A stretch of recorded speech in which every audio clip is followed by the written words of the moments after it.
رسول الله قد سن الزواج لكثرة النسل فبادر يا أخ الإسلام واخطب ابنة الأصل يزين قدها دين كساها حلة الفضل وأعطى طيب مبسمها عبير المسك بالقول. السلام عليكم ورحمة الله وبركاته. بسم الله الرحمن الرحيم. الحمد لله رب العالمين وصلى الله على سيدنا محمد وعلى آله وصحبه أجمعين. اللهم علمنا بما ينفعنا وانفعنا بما علمتنا وزدنا علما وعملا متقبلا. اللهم أرنا الحق حقا وارزقنا اتباعه وأرنا الباطل باطلا وارزقنا اجتنابه. ما بعد كسر ولا ليال قيب شناد أو كامد قيبه برنامج كيني توبرك نلاشا جوركا waxaan horay uga soo hadalnay qaybtii shanaad uga soo hadalnay tababar nololeed tababarna faa'iido ku saabsan lamaanayaasha raba inay guursadaan xawaanka qaybteena meesha qaybteenan maanta waxa waaye qodobo 5 oo ku hareereysanayo guurka waxa jira qodobo 5 oo ku hareereysanayo guurka oo laga rabo dhalinyarada guursanaysa inay bartaan qodobka koowaad wuxuu leeyahay guurku waa cibaada الزواج عبادة أنا ولا ليال المسلمين markastoo aan dhaqaaqno markastoo aan istaagno markastoo meel aadno markastoo soo laabano waxaan u baxaynaa oo u soo laabanaynaa dhawaansho ilaahay ugu dhawaanayna taqarrub ila Allah caadooyinkeena hadda uniyeysanana waxay isku bedelayaan ajir iyo cibaado guurka agteena walaal wuxuu ka yahay diin guurka agteena wuxuu ka yahay cibaado guurka agteena wuxuu ku yahay wax ilaahay nagu waajibiyay ilaahayna amray guurku waa cibaado adiga waxaad ajir ka helaysaa dhaqdhaqaaq walba iyo markasta oo u dhaqaaqdo dhanka guurka xitaa luqmadda ay xaaskaagu afka gashanayso ajir ayaa ku leedahay xitaa galmada iyo xiriirka khaaska aad xaaskaaga la leedahay ajir ayaa ku leedahay rasuulka Allah sallallahu alayhi wa sallam wuxuu leeyahay midkiin galmada oo xaaskiisa la galmeenayo ajir ku leeyahay markaas asxaabtu waxay leeyihiin yaa rasuulallah midkiin maxaajadiisu gudanaayo ajir ku helaa asagoo xaajadiisu gudanayo رسول الله صلى الله عليه وسلم حير ها هدي ودنبي قال لها هاي حران أو كسمة لها هاي دنبي قالوا لها لا سيدا ذوق لا تأجر كله جورك وعبادة ولا ليال سيدا درتيد أي جورك نيكوية ليا وحلاقيها بعويل إنه له أنا ولا ما جور سنكره محن كفلا جور محن أقعد مسؤولية أساس وين وكعب سنة وكحشون يا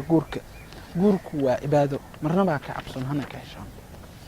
وحلاقيها جورين هذا أنا مرة بجور aniga guriga hooyaday ayaa nabad iyo raaxo iyo baashaal ku haysta hooyaday iyo aabahay ayaa wax walba ii sameeyo waxaan leenahay marnaba kaama yeelin guurso ajir weyn baad ku helaysaa guurka dhankiisa aad maxay yeelo guurku waa cibaado waxa la sheegaa yar dhalinyaro markii uu guursaday kadib bil markii uu guursaday kadib inuu aaday suuqa si uu u soo gado khudaar iyo waxyaabo ay xaaskiisa u soo dirtay oo u soo qortay inoo soo gado hore inuu soo gado u tiray maxay waxay uga baahan yihiin guriga yarkii markii uu guriga soo galay wuxuu ku duceeyay suuqa markuu soo galay wuxuu ku duceeyay ducaa suuqna xalaqooyin soo socdaan uga hadli doona wuxuu ku duceeyay ducadii suuqa kadibna wuxuu qalbigiisa ka yiri ilaahay subxaanahu wa ta'ala asagoo la hadlaayo waxaan u soo gaday dartaada waxaan u soo gadayaa haweeneydan guriga joogta ee miskiinta adoomadaada kamid ee aan maxaa lahaye u khidmeenayo u soo gadaya ilaahay subxaanahu wa ta'ala igu caawi Allah kadib yarkii markuu suuqa galay oo wixii soo gaday horeyna wax muusan u soo gadi jirin ilaa marmar dhifa ma ogiye hadda gacmihiisa waxa ka buuxsamay waxyaabihii soo qaaday wallahi wuxuu dhahay waxaan dareemay qalbigay ka dareemay wixii aan dareemayay habeenkii laylatul qadri ma taqaana ma xasuustaa habeenkii laylatul qadriga khushuuca iyo alla ka cabsiga aad dareentay habeenkaas ma xasuusataa habeenkaas sidii aad ku gudatay daacooyinkii iyo cibaadaadka aad gudatay wallahi wuxuu dhahay waxaan dareemay wixii aan dareemayay habeenkaas marka aan waday labadeeda gacmood ay i buuxin oo ku waday waxyaabihii aan xaaskayga iyo gurigayga aan waday waxaan leenahay sadaqta run baad sheegtay maxaa yeelay luqmad kasta ee xaaskaagaas iyo carruurtaadaas afka gashtaan ajir ayaad ku leedahay haweeneydana gurigeeda ilaalinteeda iyo waxa ay gurigeyga ka khidmeynaysa ayadana ajir ayay ku leedahay guurka walaalayaal agteena wuxuu ka yahay cibaada sidaa darteed walaalayaal qof muslim raalli kama noqdo inuu ka tanaasulo cibaadooyinkaas wiil muslim ee kama raalli noqdo inuu xaaskiisii furo si degdeg ah kana tanaasulo cibaadada sidaas oo kale gabadhu kama raalli noqdo inay ka markay guursato bil ama 2 bil ama 3 bil ama 2 sano iyo 3 sano kadib ay tiraahdo ninkeedii i fur waxay burburinaysaa xasanaad ilaahay og yahay culeyskoodii iyo ajir iyo fara badan sidaa darteed gabadhu kama tanaasulayso ajirkaas cibaadada qodobka koowaad wuxuu leeyahay az-zawaaju cibaada guurku waa cibaada nuqtada labaad ama qodobka labaad wuxuu leeyahay al-mutazawwiju mu'aan kan guursadu waa mid la kaalmeeyo oo lagu kaalmeeyaa hada guurto qof walba uu guursado ilaahay uu kaalmeeyaa dadka saalixiinta waxay dhahaan ida kallafaka a'aanaka hada ilaahay wax uu kalifo uu kugu caawiyaa waxaas uu kugu kalifo ilaahay subhanahu wa ta'ala wax uu kugu kalifayo uu kugu caawinaya adigana waxaad lagu caawinayaa inta lagu kalifay oo kale ta ayaa lagu caawinayaa waxa arkaysaa guurka ka hor waxyaabaha ku soo galay dakhliga ku soo galo uu yaryahay kadib ilaahay subhanahu wa ta'ala uu ku badinaya uu ku furaya waxa arkaysaa marka guursato kadib inaad wax badan helaysid dadka Soomaaliyeedna waxay dhahaan baxaasku markuu imaado wuxuu la imaadaa qoodkiisa haddii cunugu imaado cunug la dhalanay qoodkiisina uu la imaadaa oo la dhashaaseen ma sax waay maxaa yeelay ilaahay subhanahu wa ta'ala ku kaalmeenayo ku farax hadalkii rasuulka sallallahu alayhi wasallam oo yiri saddex ilaahay baa xaq isku yeelay caawintooda nabiga sallallahu alayhi wasallam ayaa wuxuu leeyahay saddex ilaahay ayaa isku waajibay fadligiisa iyo karamkiisa asaga isku waajibay inuu caawinayo ثلاثة حق على الله عونهم رواية قالوا حلالة إن الله تكفل لي بثلاث صدح أيو إلهي إيبا لنقاد الناكح الذي يريد العفاف كان قرسنا أيو الربو دور سنان ترهدين أيو متك وهو حتى ويل كست قبر كست الرهدين يسو دور سنان قرسنا يسو إنه دور سناتو ننكذنا دورتو الناكح الذي يريد العفاف والمجاهد في سبيل الله المجاهد والمكاتب الذي يريد القضاء مكاتب القضاء وحال الذي يريد القضاء وحال أضونك لعجي وحرصنا أيو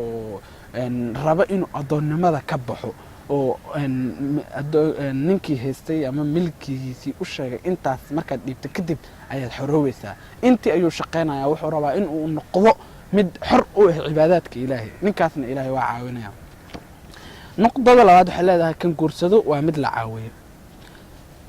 guurku waa cibaado midka guursadana waa la caawiyaa midda saddexaadna waxay leedahay waa mid aad muhiim ah gabar kasta aan guursanin rabtana in ay guursato ama wiil kasta hore u guursan rabana inuu guursado inta aad naftaada ka ilaalisid xaaraanta isla intaas ayaad farxad iyo wanaag ku helaysaa xaaskaaga iyo qoyskaaga iyo ehelkaaga mar labaad inta aad naftaada xaaraanta ka ilaalisid ee ka fogaatid xaaraanta guurka ka hor isla intaas ayaad farxad ehelkaaga iyo qoyskaaga ka helaysaa aan idin sheegno cadaynta barnaamijka qodobkaas kuliyadda caafimaadka ee jaamacad ka mid ah jaamacadaha Suuriya waxay sameysay arday 6 ah oo dhigato jaamacad departmentigaas kuliyadda caafimaadka ayaa waxay sameeyeen baaritaan waxay sameeyeen ciwaanka baxtiga iyo baaritaanka ay sameeyeen waxay ugu magac dareen cilaaqooyinka iyo xiriirka jinsiga ee galmada midda saxda ah oo guurkii waxaas loo maray mid aan loo marin bay xaaraanta ah baaritaan noocaas ah waxay sabar ay qoreen warqado kun ah ee u qaybiyeen dadkii iyo meelihii dadka ay ku kulmaan su'aalaha jawaabahooduna waa iska xadidan yihiin ha iyo maya qofka maxaa la dhahay su'aan ka qayb qaadanaya barnaamijkaasna way u fududahay inuu ka jawaabo oo doorto mid un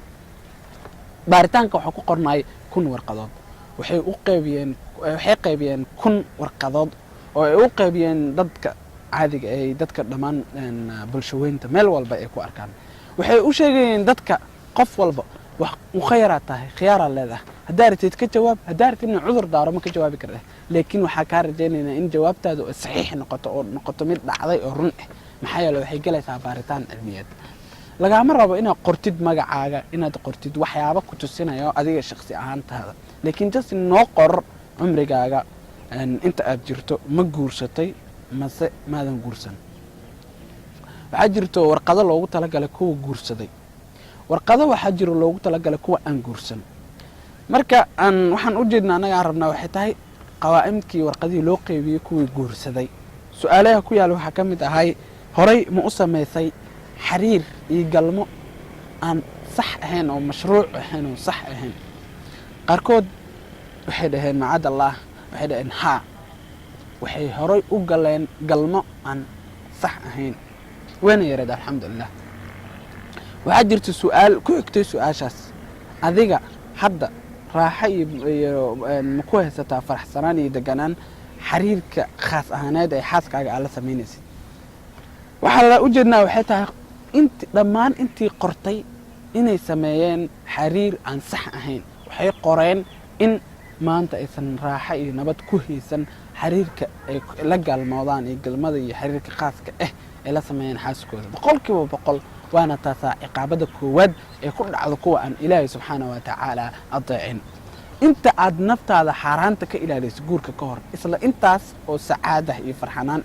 ayaad ka helaysaa xaaskaaga sidaa darteed walaalayaal waxaan idinka rabaa dhowrsanaan waxaad ku wanaagsanaan kartaan dhowrsanaanta waxaa inoo fiican waa dhowrsanaan waxaa ku dhismi karnaa dhowrsanaan la'aantu waa dulilnimo waa wax aad u xun waa wax ilaahay raali ahaanshihiisa ka fog waxaana ugu filan dhibaato inaad ilaahay subxaana wa tacaala ka fogaatay raali ahaanshihiisa haddii aad tahay mid ilaahay subxaana wa tacaala ka fogaada haddaba ama gabar ka fogaata ilaahay subxaana wa tacaala wuu ku sugayaa in aad maalin u toobad keento inta aad naftaada xaaraanta ka ilaalisid guurka ka hor isla intaas oo farxad ayaad ka helaysaa xaaskaaga iyo qoyskaaga taas waxay ahayd walaalayaal nuqdadii saddexaad ee ka mid ahayd qodobo 5 oo aan uga hadlaynay guurka waxaan dhamaystiri doonaa qodobada kaleeto goosgooska kadib